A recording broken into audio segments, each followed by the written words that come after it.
EVs take on new role as grid reliability assets.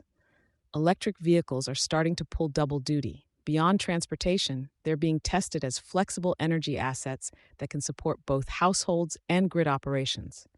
A new pilot in Washington state offers a closer look at how utilities and automakers are exploring this shift, with early signals pointing to a broader rethink of how distributed energy resources are defined.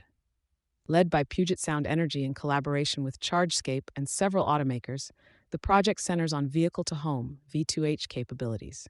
The goal is straightforward: assess whether EV batteries can reliably step in during outages, ease peak demand, and give customers more control over energy costs, all without requiring major new infrastructure.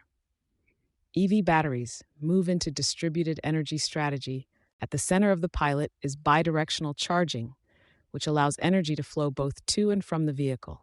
Participants, including PSE employees using models like the Ford F-150 Lightning and Kia EV9, can draw power from their vehicles when grid conditions tighten or outages occur. That setup effectively turns EVs into mobile storage units. For customers, the value shows up in resilience and potential cost savings, charging during lower-priced periods and using stored energy when rates spike. For utilities, the upside is different, but just as relevant: a growing pool of distributed, dispatchable resources that can be tapped during peak demand. The program also incorporates demand response elements, enabling the utility to signal when participating vehicles should reduce load or supply energy back. It marks a shift in how end users interact with the grid, moving from passive consumption toward a more active, responsive role. A test case for grid pressure and sector convergence. This kind of pilot isn't happening in a vacuum. Utilities are dealing with rising peak loads, more frequent extreme weather disruptions, and the ongoing challenge of balancing intermittent renewable generation. EV-based storage presents a potential workaround, one that builds on assets already being deployed at scale.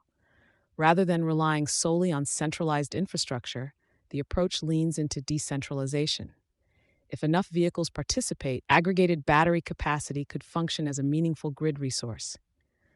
The Washington project is designed to test exactly that, with a focus on real-world variables like customer behavior, interconnection processes, and billing impacts. The involvement of ChargeScape highlights another layer: coordination between automakers and utilities.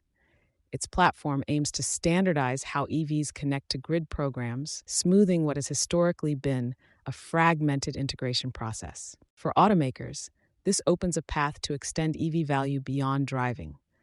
Energy services like backup power or optimized charging become part of the offering.